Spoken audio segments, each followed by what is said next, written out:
हाँ दोस्तों, तो मैं एक बात या एक कथा आप सबों के सामने इस चैनल के माध्यम से कह रहा हूँ। अगर आपको मेरी बात या मेरी कथा अच्छी लगे तो कृपा कर मेरे इस श्री कृष्णा चैनल को अवश्य सब्सक्राइब और लाइक कर देंगे।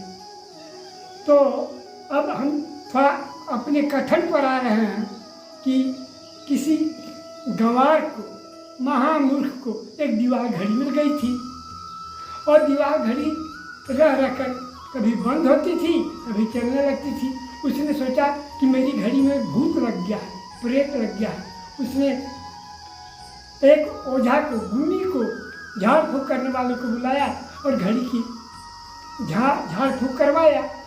संयोगवश बैटरी की शक्ति थोड़ा तेज हुई और घड़ी चलने लगी। यह गंवार बड़ा खुश हुआ और गुनी को कुछ पैसे देकर उसके घर भेज दिया।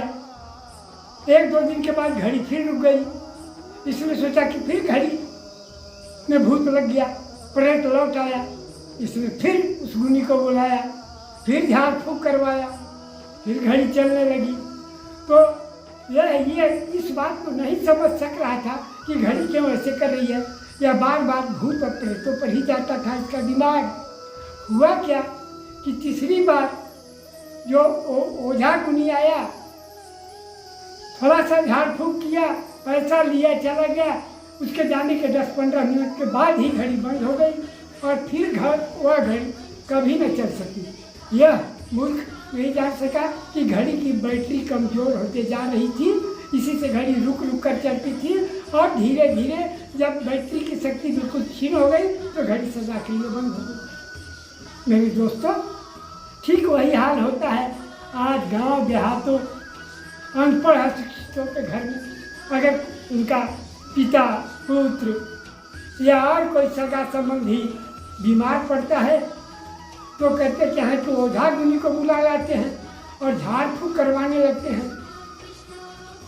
किसी तरह से जब वह रोगी को कुछ अच्छा लगता है, कुछ बोलता है या थोड़ा सा खा लेता है तो इनको लगता है कि ओझा गुनी आया, झाड़ फूँक किया और रोग दूर हो गया।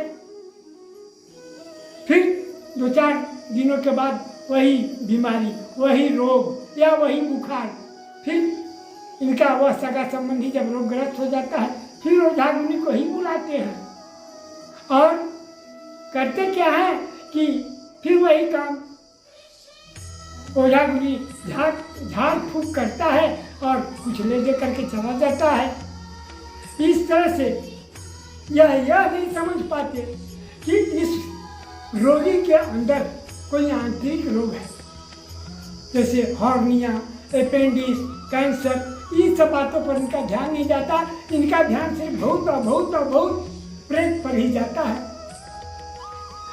इस तरह से व्यक्ति बार बार ओझा गुनी से झड़वाते फुकवाते रहते हैं और रोगी के अंदर का रोग बढ़ते चला जाता है।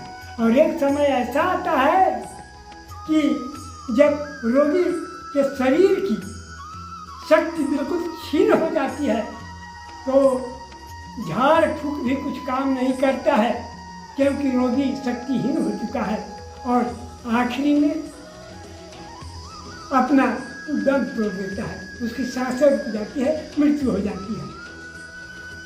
अगर इस ओझा गुनी और झाड़ फूँक के बदले ये किसी डॉक्टर के पास, चिकित्सक के पास ले गए होते, उस व्यक्ति में क्या रोग था उसकी जांच होती, उसकी दवा होती, उपचार होता, इलाज होता और वह व्यक्ति स्वस्थ हो जाता। लेकिन डॉक्टर के पास न ले जा करके ये झाड़ फूँक करवाने के चक्कर में ऐसे व्यक्ति उनकी जान तक ले लेते हैं। तो इस तरह से मेरा कहना यह है कि अगर आपके घर में, आपके सगे संबंधियों में, आपके परिवार में किसी भी व्यक्ति रोगग्रस्त हो जाए, कोई भी व्यक्ति रोगग्रस्त हो जाए तो झाड़ फूँक के चक्कर में मत पड़िए। इससे वह व्यक्ति स्वस्थ होने वाला नहीं है। आप अविलंब बिना देरी किए किसी चिकित्सक के पास जाइए, सुजोग डॉक्टर के पास जाइए, वहाँ उसकी जांच होगी, वहाँ उसका उपचार इलाज होगा और रोगी स्वस्थ हो जाएगा।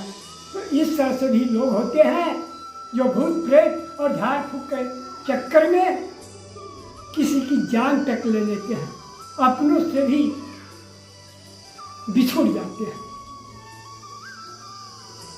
जय श्री राम। आप इस बात पर अवश्य ध्यान देंगे, यही मेरा कहना है।